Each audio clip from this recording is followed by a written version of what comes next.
Check out the latest footwear innovation from Adidas, the Adizero Adios Pro 2, which features carbon fiber energy rods that are both lightweight and precisely tuned for a more anatomical transition. Everything from the ultra-light polyester upper to the re-sculpted midsole and the reinvented outsoles are designed for speed. Visit adidas.com to learn more today. A lot of us are looking for ways to start our day feeling more joy and appreciation. And while some of us write gratitude lists or do yoga, others pour themselves a bowl of their favorite cereal, Honey Nut Cheerios. Because not only are Honey Nut Cheerios delicious, they can help lower cholesterol as part of a heart-healthy diet. So maybe the secret to a great mood all day is a little yoga, then writing your gratitude list over a bowl of Honey Nut Cheerios. Learn more about a heart-healthy lifestyle at Cheerios.com. Go. Hey guys, it's Lauren. Welcome back to Whips, Chains, and Brains. Welcome back to my channel. Thank you for subscribing. We're literally 5 years old. But seriously. Oh my god. No, that we've had a complaint about our giggles. I don't care. Are you kidding me? Yeah. I'm gonna be like, hi guys, this is Lauren and Tarryn. Welcome back to Whips, Chains, and Brains. With your co-hosts. Lauren. Wait, co-host? Regular host? With your regular host. I think we're just co-hosts. I don't know. Oh my god. Yeah, I don't care. What, if someone feels that way, don't listen, bro. Like, you know, you've got free autonomy over your whole life. I'm not holding you down and saying, listen to my podcast. And hey, the rest of our content is quality. Banger. So, you know, if we do say so ourselves. But we're sorry it's been some time. A bit. A brief moment. We've been busy. Yeah. Well, we have been busy, and then also I think we're just like notorious for putting things off. Yeah, we're bad procrastinators. Totally. I think it's a sign of ADHD. And also like we just get distracted so easily. So easily. Like we have gone to record heaps. Yeah, also the microphone's broken and it's like makeshift taped, and also like we could have taken it back over the last like 2 months and get it replaced, but we also haven't. So. The long trek to Hamilton. So welcome back. Yeah. But we're gonna aim for some regularity, right? Yeah, no, definitely. Fortnightly? Yeah. Yeah, it won't be another 3 months. Yeah. Or promise. I don't know how long it's been. Pinky swear. Pinky swear. So maybe, what have you been up to? Well, I mean, do we want to get serious chat what I've been up to? Like, or are you trying to push my... What have you been up to, winky face? You're trying to push my experience last time. Yeah, I want to hear about it. Yeah. I had my first, I'm 28. I had my first, what's it called, like sleep orgasm last time. Yeah, I'm jealous. I've never had one. I think it's just because I'm so sexually deprived at the minute, and... But whose fault is that? Yeah, well, yeah. Well, but it's like, you know, I'm just not really like here for it right now. That's fair enough, honestly. Also, I can't be bothered. Like, if you think I can't be bothered recording, you think I can be bothered going and hunting the town? Like, hunting the town. You know what I mean, though? Yeah. No, fair. I get that. But yeah, so that was cool. That was great. I woke up and I was like, oh my god, I need to tell Lauren and G Daddy in the dream. What happened? Honestly, nothing even sexual. Nothing. Oh. Well, I was like, okay, so you know when you're trying to remember a dream, it's really hard to remember the dream. Yes, always. This is how it feels. So I'm like, if I'm pondering back to what happened, I remember waking up right afterwards, because I think I might have thought that I might have wet the bed, but I didn't. Yeah, because I kind of, I get that. Similar. Yeah. Mm-hmm. And I think I felt like I needed to pee though, so maybe that was probably it. I think so. Like, I'm always like, am I horny or do I just need to pee? Yeah, I remember you said that last time. So I'm like, yeah, I get that. Yeah. So I just remember looking at like, I honestly think it was a van. A van? Yeah. But I think on the van was like animated, like cartoon. Like anime? But no. Oh. It was like... What, like... and it was like moving. A chick with big boobs? No, but I would live for that. Yeah, me too. It was like a van, but the pictures on the side were moving, and it was like this. I can't remember 100%. I remember there was like a man there, and then I remember there was like these faces with these like tongues moving. And you were just getting and I just orgasmed. turned on over it. I don't know why.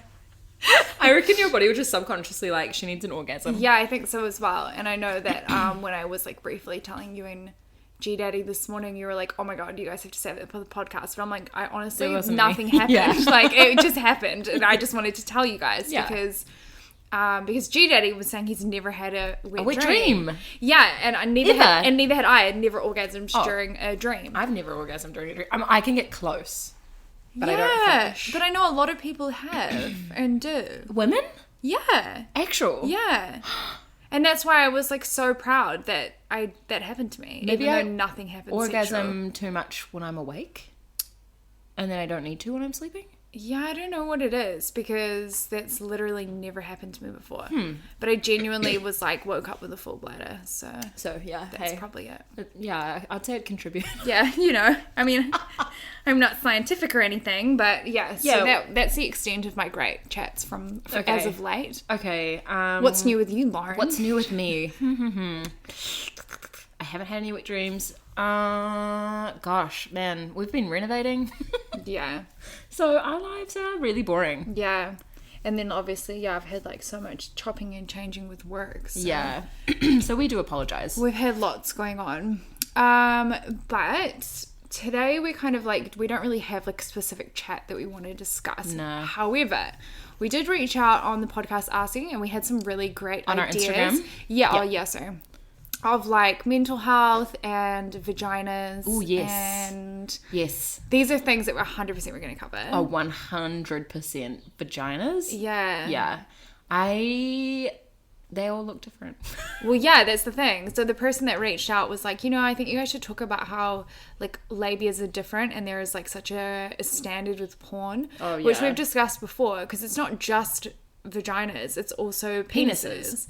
And like pretty much every dude that I've ever talked to like feels the same way. Like there is like, they feel like at some point in time in their life they have felt insecure or like unsure about their penis what size, they're packing, Yes. Yeah. Oh, it's so true. Yeah. I feel like there's so much, society puts so much like weight on penis sizes, like it's this really important thing, but it's so not. No, some of the best sex I've had has been with a smaller penis. Yeah, because it doesn't hurt.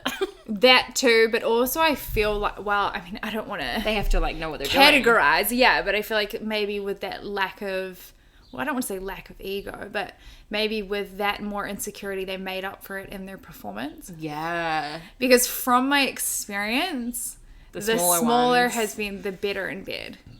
I'd agree with, yep, yeah, I'd agree with that. Like I've had, don't get me wrong, there's been good, decent sized ones too, but some of the best sex I've had has been with smaller penises. Yeah, totally. Yeah. It honestly, and I feel like men put more on it than women do. Like women are like, I don't really care. Yeah, I would agree with that. But then I feel like with this whole vagina chat, I think probably women put more trouble on that too than the men do. That's true. Because in reality, I mean, I can't speak, I'm not a man, but I think men probably don't actually care how long your fucking labia is. A hole's a hole. Any hole's a goal. But do you know what I mean? Like, yeah, totally. Yeah, whereas I feel like for girls... I do think it can be, like, G Daddy has said that he slept with someone and he had to like move it out of the way to like go down on them. Maybe more like he's like, I don't know where to go. I think it's a structural thing. Like it can be uncomfortable. Yeah. And like for a guy, maybe, when you're like first kind of exploring your sexuality or just kind of starting to have sex as a teenager, I remember feeling like, oh my God, like what if I don't know what to do? Like, do you know what I mean? So I feel like from a guy's point of view, like if they're seeing women that have got like completely different looking vaginas, maybe they're like, what do I do with that? Same? Because you know what? I've never slept with a man that is circumcised. Haven't you? Ever. I've never never slept with one. And I don't know, I would feel like I'm like, is this going to cause chafing? What's going to happen here? Do you know what I mean? You know how like the foreskin moves? Yes. I'm like, if I were to be with a man, I mean, you know this, Is it different? Like, what happens? It is different. You need more lube. Because the skin. But I get like too wet anyway, so you don't need to use it. But what about it's like a hand job? You have to use lube. You have to use lube? You have to.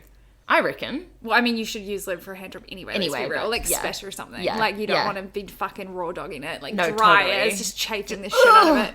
Painful. Yeah. But I feel like at least, like, with the foreskin, you can kind of give it a little tease without lube. Do you know what I mean? But the foreskin also moves. Yeah. So it, like, rolls but it doesn't, up and down. So you just have to go over it. Like, yeah, and see, this is things that I've pondered. I'm like, and so interesting. I wonder if men would feel the same way about women that had different sized or shaped labias. Yes, I reckon for sure. But the person that brought it up to me had mentioned about bringing it up because there is an expectation, or perhaps due to the porn industry, and I feel that women do feel really insecure about it when knowing that it's still completely normal and there's no... That's what I was about to say. Like, I really want to reiterate that they're all different. And if you're with someone that makes you feel bad about it... Yeah. That's their You're just own with the wrong shit. person and like, they're just predicting their own problems. Yes, because they'll be insecure about something within themselves. Totally.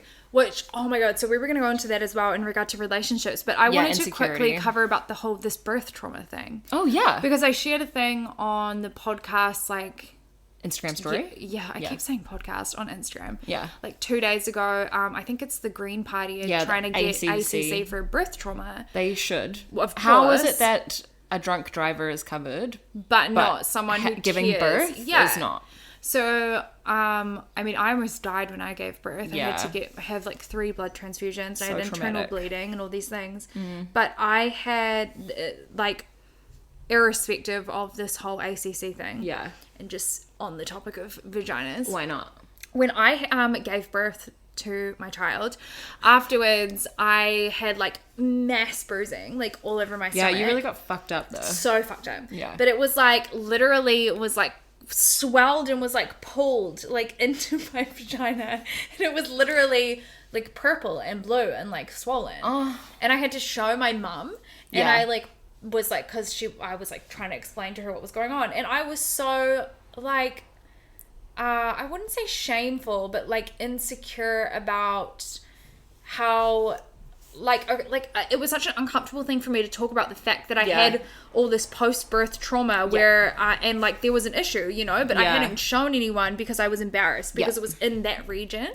And I think this is another thing too about why we need to feel more comfortable talking about like this part of our body and the traumas from birth and things like that, because not only is there actually so much damage that can be caused, but I feel like because it's still such a taboo topic to talk about that area of the body, some people don't even get help for it, and they just kind of heal on their own, you know? Yeah, that's so true. When there is so much that actually sometimes can be done or needs to be done. I mean, some tears and things need stitches, and oftentimes after birth, that's when that happens. Yeah. But if you go home and like you're having problems that weren't there right after birth, like you can still have something done about it, and people need to talk about it. Yeah. But I guess with like having like these ACC things and stuff where you can't, like, you know, there's not that much support right now, it also makes sense why people wouldn't want to talk about it. Definitely. I think like the more you talk about things, even like someone also wrote in about mental health like being a fad.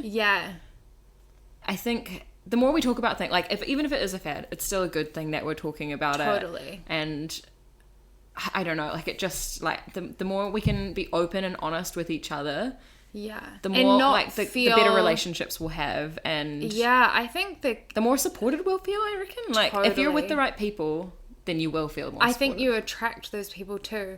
I think the thing that I've realized lately is like well, not lately, but in the last few years is like not feeling shame around like anything.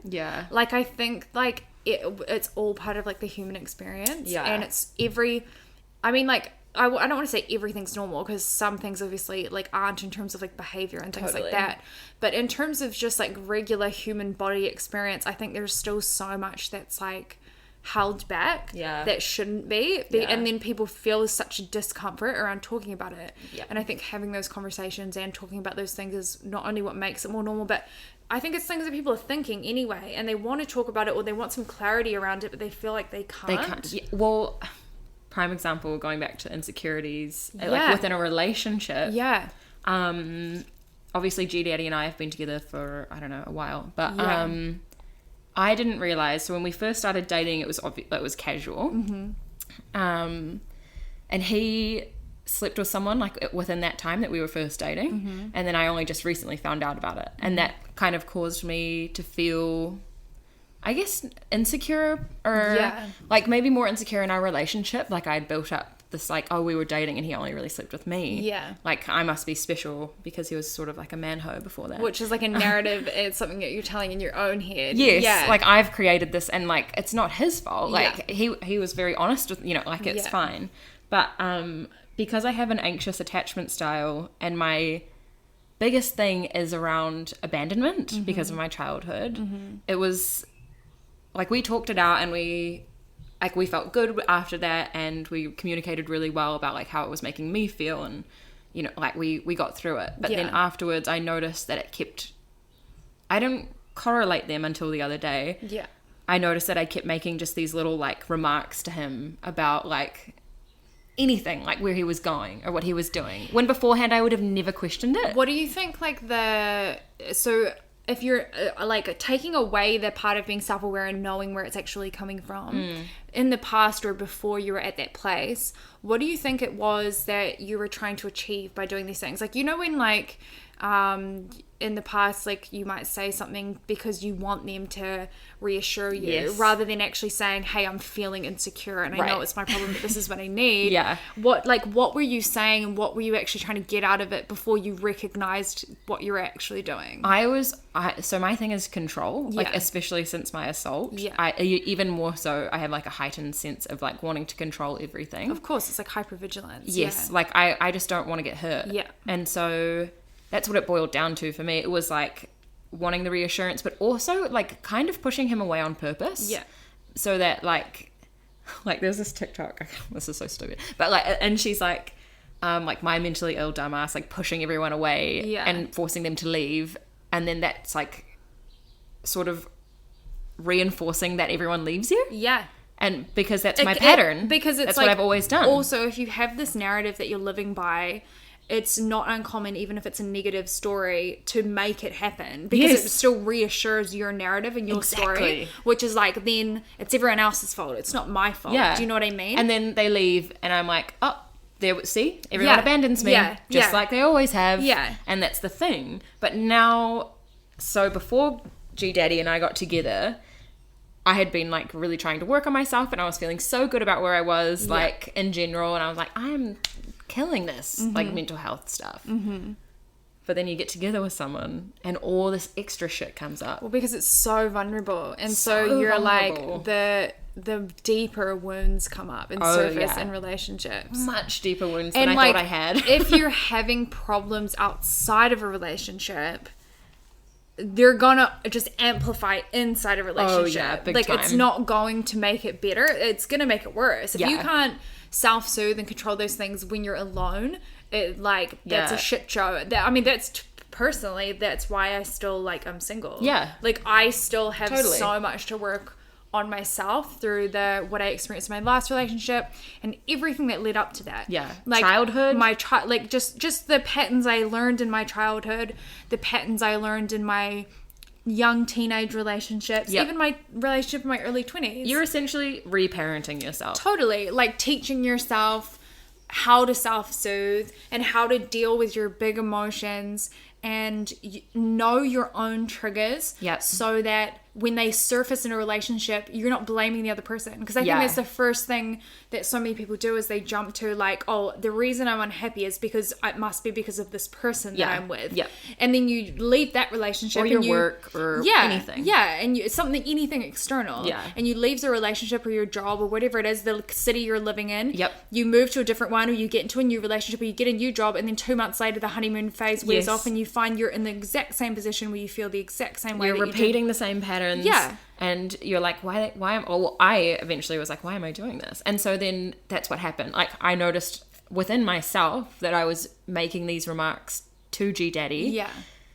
And so I talked to him and I was like, I think I've been feeling not right. Like something is like, I don't know why I'm pushing you away, but I can feel it within myself and I don't like that. And he was like, yep, I've noticed it too. But like, he was like, it's not been bad enough for me to like, you know, leave you. I wouldn't. Like we would talk about it.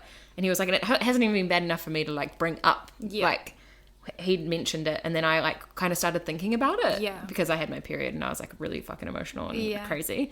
And then since he'd mentioned it, I was like, actually, I am making little snide comments really often. And I am thinking these things that I wouldn't have thought before. But it was like an excuse. Like he told me that he'd slept with someone else in that phase. And then I was like, he is going to leave me just like everyone else leaves me. Even though it's always me leaving, I'm the one that's always leaving people. I'm the one who's always like running from something that I don't want to deal with. And it's this fear of abandonment. Like I just can't deal with it. Also, if you leave, they can't leave you. Exactly. That's why I always end up leaving. Yeah, if you cause the hurt, then they can't hurt you. It's like the get them before they get you mentality. Exactly. I was much the same. Like, I mean, I've left every relationship I've been in as well. Yeah, because like it's safer. Yeah, it is. But I'm like, no, this relationship, like, and communicating, like it was hard to communicate it with him and like say something like, actually, I do feel a bit self-conscious about that, like you sleeping with someone else. It hurts to think about, but at the same time, like, that's my problem. It's not his. I think there's so much power in vulnerability too, and I think it's funny how, I mean, I've been like this in the past, and honestly, in every relationship up until my last one, I had been like this, and I was just completely unaware of it. I didn't even know I was doing it, and I think that's the way it is for everyone, where you're trying to achieve something by not actually communicating what you're trying to achieve. So instead of being like, saying straight up, I feel vulnerable knowing that you had slept with somebody else, it makes me feel insecure, or whatever feeling it's bringing up for you, it like not good enough, whatever it is. But it doesn't even make me feel like for some reason I just jumped on it and was like, this is what I'll do to push him away. But there's still this underlying feeling that accompanies it, and I think sometimes we're so not present with ourselves that we can't even identify the feeling. And we blame the other person. The like emotion I genuinely just gets was displaced. doing that. Exactly. It just gets displaced, and you take it out on someone else rather than sitting with yourself and saying, actually, what is this bringing up for me? This is making me feel insecure or inadequate or whatever. And then instead of pushing away, and sometimes too, I mean, I know in the past, I used to push away hoping that they would then chase me because it made me feel worthy. Me too. Or like I was worth something. Yes. So instead of saying, hey, I'm feeling insecure and I know that this is my problem and my feelings and I need to work on it, but it would make me feel more supported or more loved or better if you could, whatever it is. Like, whatever I need. Yeah. And that's... But communicate, you can't expect them to know that without communicating exactly. And so, like, tiny little things have come up, and then that's what I do. I'm like, hey, when you do that, it makes me feel this way. Yeah. And it's probably because of this from whatever experience I've had. And I know that's my responsibility. And I know that that's my... But if you could do it this way next time, it might actually make me feel that a bit would better. make me feel more supported. And that was like from the first time, and then ever since then, G Daddy's like, okay, what can I do to like reassure you in future? And then like I do the same. Like if he ever brings anything to me, I'm like, okay, what can I do to make sure that you don't feel that way again, or you feel supported, or and you know, we can something that we can work on. 100%. And I think I really think too, a lot of people struggle to communicate that way in relationships because they feel triggered when the other person brings something up. So if the other person's like, hey, when you do this, it makes me feel like you don't care, or like it makes me feel inadequate or whatever, then the other person's back gets up. The other person's ego comes forward. That's and they're why I'm always like, you're I know saying that I'm not good enough because of this other thing. Exactly. But that's how it made me feel. And unfortunately I am like kind of a fucked up mess. Yeah. But like and I can take responsibility for that. Yeah. And you know, I'm going to a therapist and working on it. 1,000%. I think there are so many things I think that even like lead into this. Exactly. I just think though too, like their first thing is that self-awareness of knowing actually what you're feeling, because I think it's so easy to blame it on the other person. Yes, it is. And I catch myself still in it where I'm feeling miserable and I'm like, you know, it must be my job or it must be what I'm doing every day. And then I'm like, actually, no, this feeling follows me everywhere and it's none of these external sources. Totally. The problem is within myself. Yeah. And I can't keep blaming how I'm feeling on everything around me. I have to take responsibility for that, and I have to work on that, and I have to know that I am the one that has to hold myself up, and no one's going to come in and save the day. Yeah. And no one's going to come in and fucking take care of me. That's my responsibility, you know? Like, of course, having a relationship and wanting to be taken care of is natural, and it makes you feel supported, but you have to be able to do that for yourself first and foremost. Yeah. And if you can't either, I think that's when you end up in these relationships where the other person can kind of walk over you and you don't leave because you feel like you can't hold yourself up without them. Yeah, totally. Check out the latest footwear innovation from Adidas, the Adizero Adios Pro 2, which features carbon fiber energy rods that are both lightweight and precisely tuned for a more anatomical transition. Everything from the ultra-light polyester upper to the re-sculpted midsole and the reinvented outsoles are designed for speed. Visit adidas.com to learn more today. Own the road with T-Mobile, the leader in 5G. Whether you're cruising through Nashville on I-40, heading down I-90 to Boston, or touring Santa Cruz in the 5, you'll be covered by the largest 5G network. T-Mobile covers the most interstate highway miles in America with 5G. See 5G device coverage and access details at T-Mobile.com. Most reliable according to independent third-party Umlaut from crowdsourced user experience data from January to July 2021. Fastest according to Open Signal Awards based on average speeds in USA. 5G user experience report July 2021. You know? Oh my gosh, yes. Wow, this is like a whole can of worms here. Like, I know. There's so much to go into regarding communication and relationships. Yeah. And just all relationships, but I think 100%. they just really come up in these like deeply intimate relationships. Yeah.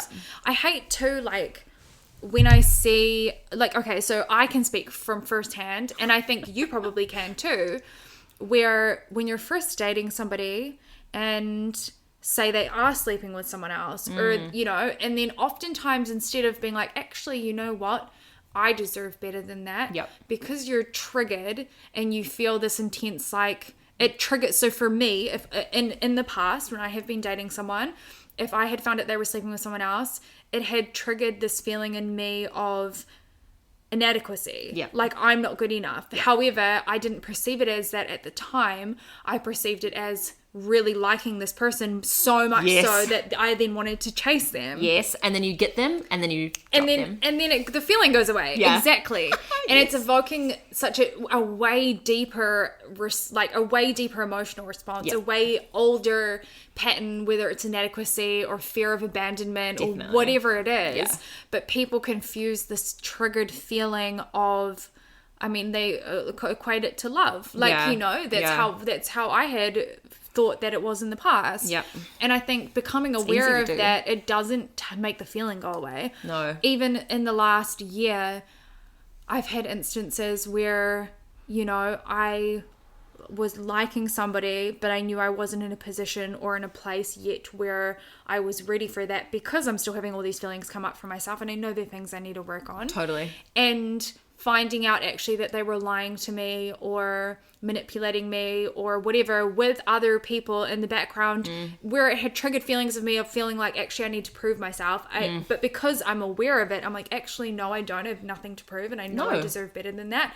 And this is not a situation I'm going to put myself in, and I'm going to leave it. Yeah. But in the past, that would have made me chase the person. Definitely. Even if I wasn't in a place where I was ready for a relationship, it would have made me be like, oh, well, I've got to lock this down now. Like, you know what I mean? Yes. I feel like I've grown so much. Like, I was exactly the same as that. Like, it's like I wanted them to want me. And then as soon as they wanted me, I was like, nah, never mind. But because the feeling, because they're not avoidant from you anymore. It's not triggering this anxious attachment anymore. Yeah. It's like, oh, well, they want me now. So you think that the love goes away, but it doesn't. It just stops triggering you. That's the thing. And it's something that I'm learning again being with G Daddy, and how our relationship is actually super steady, super nice, very smooth majority of the time. Yeah. Maybe unless I've got my period and then I become crazy. We also need to normalize talking about periods. Totally. Like, there's nothing wrong with it. Like, women's hormones are crazy. So totally up and down within 28 days. No, I'm sorry, but someone that was born as a man, or I didn't like, you know, like you cannot understand the emotions that we go through. The emotional roller coaster from the hormonal roller coaster. Yeah. But like being with G Daddy and realizing, because I'm so used to chaos, I associated that with love. Yeah.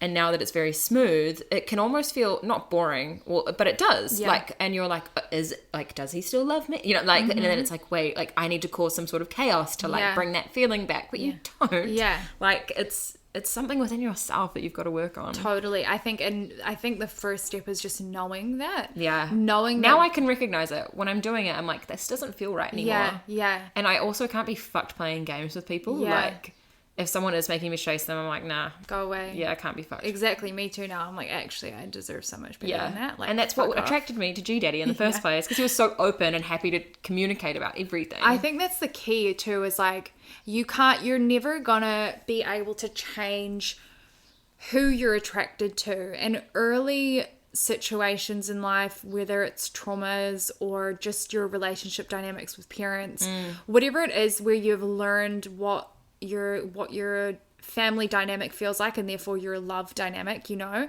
you can't change who it is that evokes those feelings of pursuit in you. Yeah. But you can choose somebody that is self-aware enough to know those patterns within themselves. Yeah.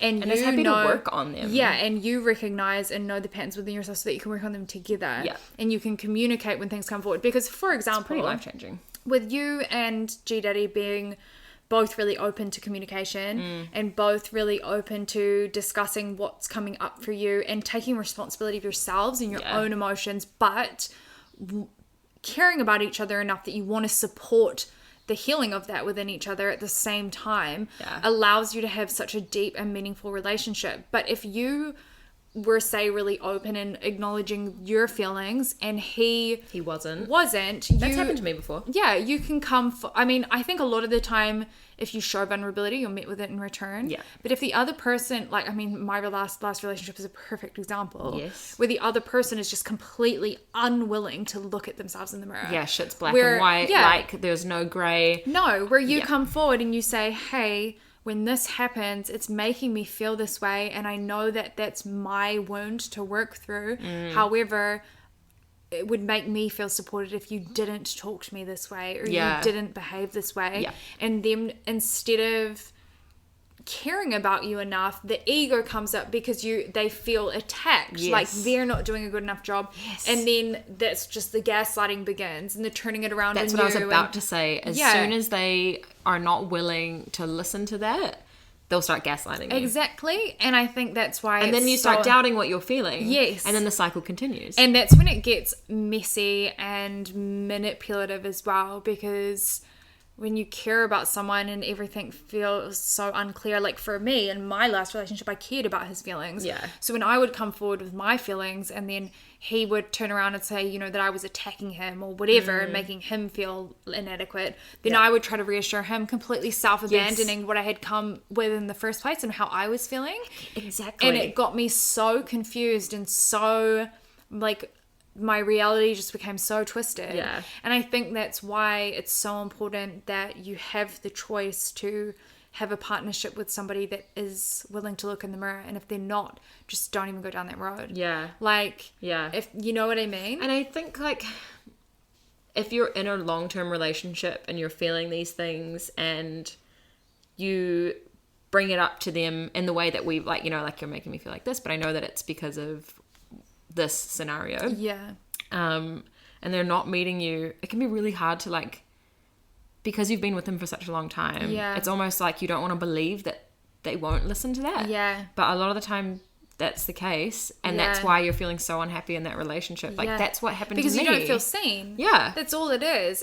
I think people just want to feel seen and acknowledged for, like, their emotions. Yeah. And I think there is such But it's hard to know what to do. I know, but I think just acknowledgement alone is sometimes enough. If you don't know how to deal with it, at least acknowledging the emotions. Because I think there is such an attitude around emotions being an inferior part of the human evolution. Like, you know, we've evolved past chimpanzees or whatever the fuck it is that we came from. Yeah. And the emotional part is like this innate like mammalian, like animalistic part that is inferior to the human experience of how consciously aware we are. Do you know what I mean? If anything, it makes us superior. But I think the emotion drives everything. Yeah. And not when you look at something as being inferior and you're unwilling to integrate that part of yourself, it just subconsciously takes over. Yeah. And I feel like that's the problem with the entire human population. Like,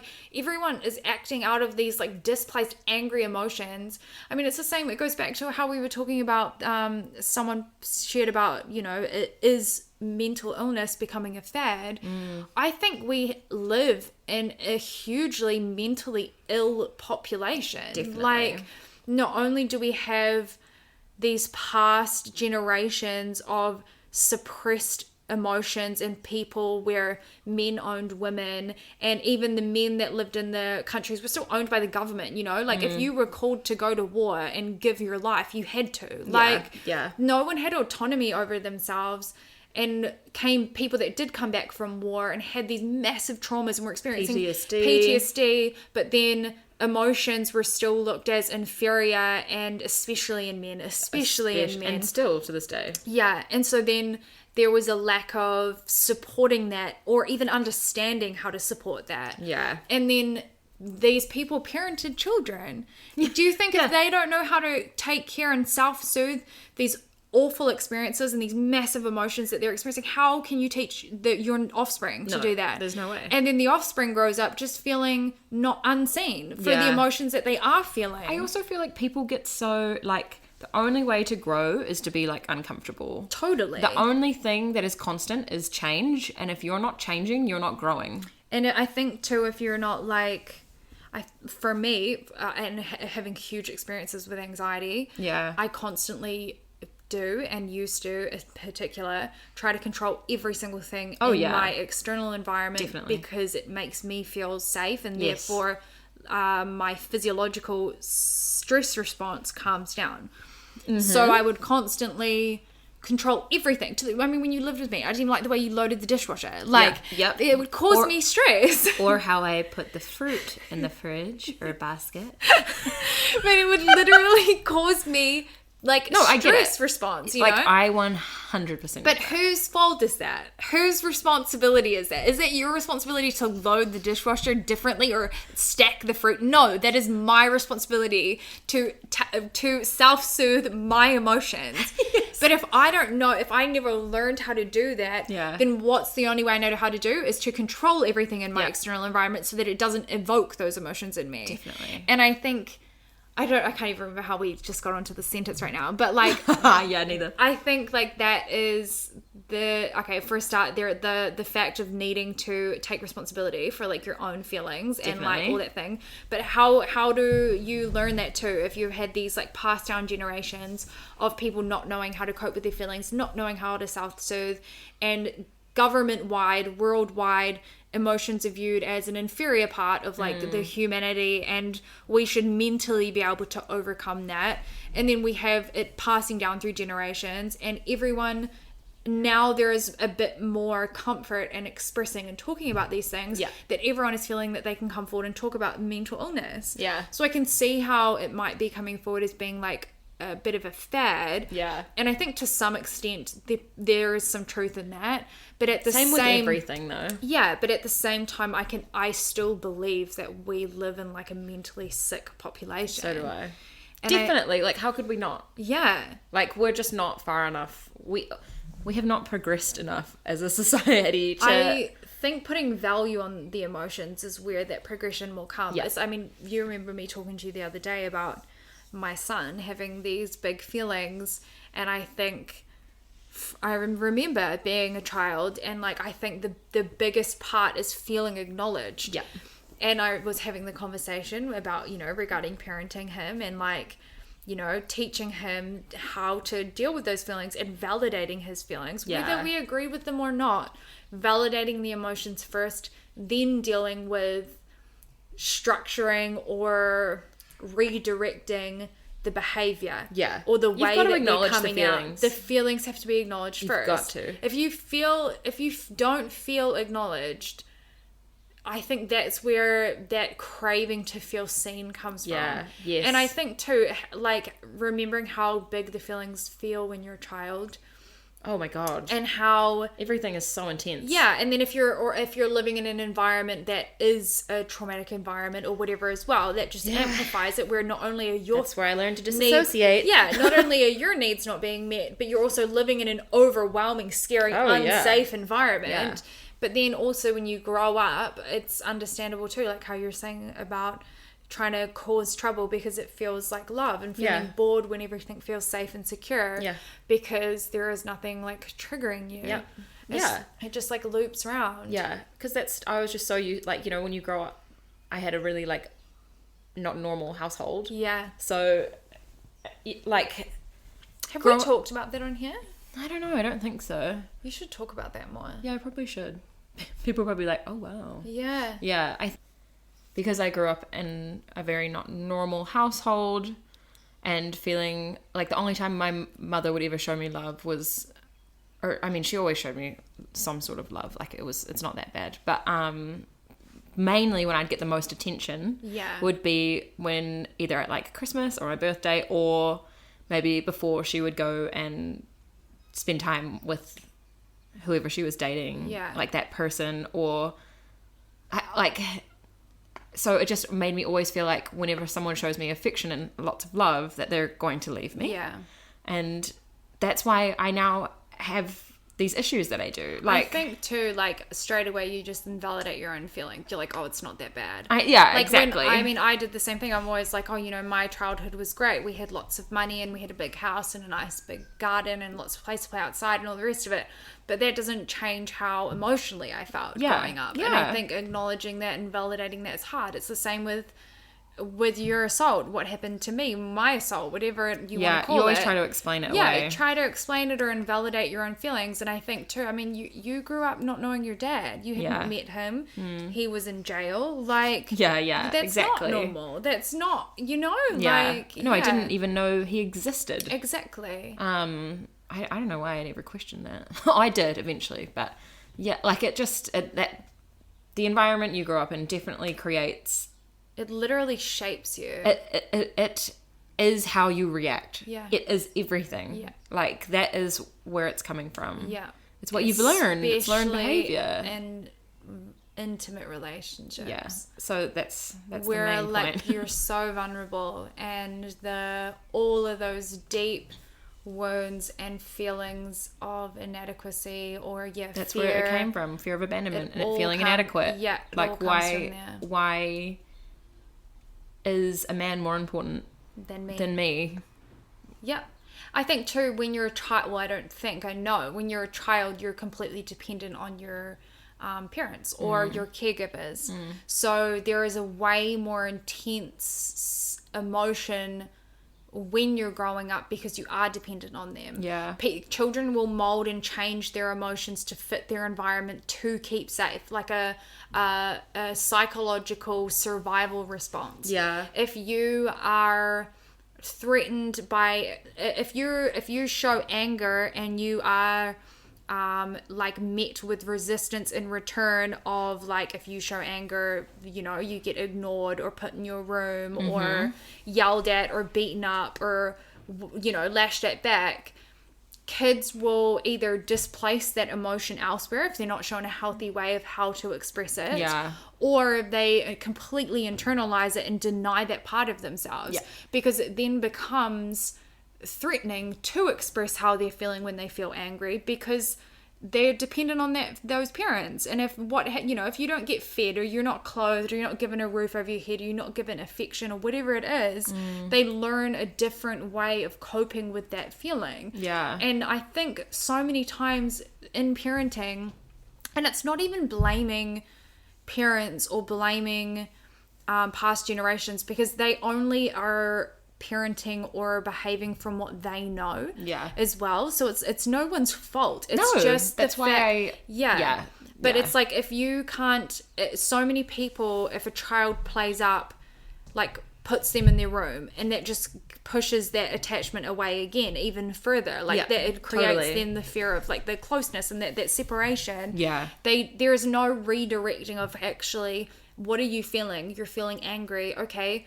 Tell me why you're feeling angry. Label your feelings for me. Yeah. How can I comfort you to calm you down? And then what's a healthy way that we can express this emotion? Yeah. Rather than just saying, don't feel that way. Yes. Go to your room. Totally. Like, being ignored. We don't, or even the nice, we don't act angry in this house. It's the same thing. Yeah. It does the same thing. There has to be a healthy form of expression for these emotions. For me, I didn't know how to express anger. It was like something that was displaced in me, and I would get extremely irritable and hard out. Yeah, I didn't know. I would get passive. I didn't know how to express it, and then over the last, then I just became really depressed, and I kind of just felt nothing for years. Yeah. And then when things started coming up for me again, I just felt completely futile all the time. Yeah. I felt I had no resilience. Like I felt like, because anger triggers that like fight response in you, like I'm going to do something about it.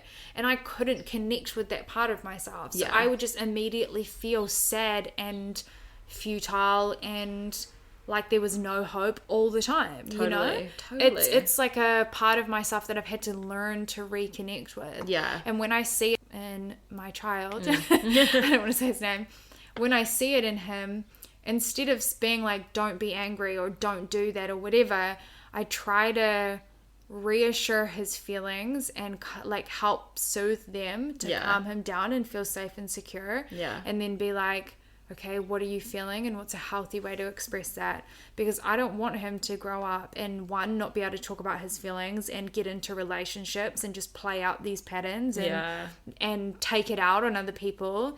But also, I want him to learn tools of how to express those things so that hopefully he doesn't have these mental health problems that I struggle with. You know? I want to learn those tools too. Yeah. And I'm still like learning myself. So I feel like it's inevitably there is damage done along the way. We're all human and these things come from childhood or whatever, but our parents are human too. Yeah. They didn't know any better. You can only deal with like the tools you have at the time. You can that's all they are capable of. Same with me. I look at like how I said it's inevitable that I've made mistakes along the way and caused pain and trouble, and sometimes I get really down on myself about that. But then I have to reflect on the fact that I was doing the best that I could at the time with the knowledge and tools that I had at the time. Like you were doing literally just as well as you could for your mental capacity. Yeah. I think that's the main thing. I do too. And I think as you get being older, kind to yourself and taking responsibility for how you feel about things, even if it's not your fault that this is the way that you've learned to behave. Yeah. But at the end of the day, you have the capacity to change and the ability now to work to learn on it. And it's your responsibility to do so, or you're just going to pass it on to your children. Yeah. And you're going to be unhappy forever too. Like it's going to follow you. It's not about chasing. It's not about chasing this thing. You'll never find it. Yeah, it's within yourself. The answer is within yourself. It's within yourself. It was there the whole time. The whole time. The whole freaking time. Yeah. Wow, like we just were thinking like a little casual chat, but this always happens with us. This is one of the basis of our conversations, alright? We like start on something and then get distracted, and then halfway through the sentence it changes to something else. Because today we're like, we'll just talk about whatever comes to our head. Just casual stuff, whatever comes to our minds. But this is what we always do. I know. We always get deep. Yeah, we do. This is normal chats. Hey, but I think it was a good one. Sure. In the end? Sure. I guess. I always tell like the most personal stories on here. And then I'm like... But I think that's the whole point of the podcast, right? Like making sure that no one the thing is feels like they can't talk about it. I don't care. Normally I like walk around and I like have these conversations with everyone. It's a sign of ADHD too. Yeah. I definitely have it. I know it for sure. I know it for sure as I'm rocking back and forward while... I know it for sure. I know it. Yeah, I just said something this morning and Michael was like, said the same thing to me. I was like, rack off. Let me live my life. Yeah. Anywho. Well. We'll be back in 14 days, approximately. Approximately. Give or take. Give or take. Give or take. 2 to 3 months. 2 to 3 months. No. We want to be consistent. But actually, though, like, if anyone has, like, any topics of conversation, yes, please let us know. I mean, I think we really hear. Glazed over a couple things today that we probably will go into more detail in another time.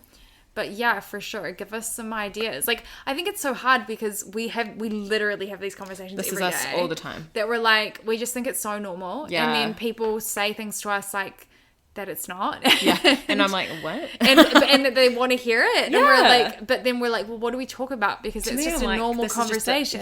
Your run-of-the-mill and combo. How boring. So, but maybe it's not boring for other people. So, I don't know. Give me your thoughts and ideas. Yeah. Reach out to us on Instagram at Whips Chains Brains. Yeah. And let us know, because that's pretty much the only thing we check. We do have a Discord channel, but like obviously we're not very active on it. I don't think it's even there anymore. LOL, just kidding. Yeah. Because, like, I don't know how to use Discord. I don't know how to use it either. But okay, cool. Great. This has been fun. We'll probably continue talking after this. And now I'm going to go paint my cabinets. Oh. Yeah. But you can come chalk and do that with me. Yeah, sure. I will. Yeah. Okay. Well, hey guys, it's been great. As if they're here. Thanks so much for coming. We can't wait to see you. Anyway, great times. See you next time. Bye.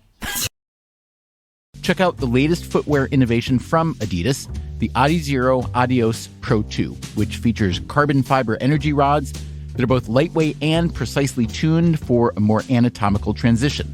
Everything from the ultra-light polyester upper to the re-sculpted midsole and the reinvented outsoles are designed for speed. Visit adidas.com to learn more today.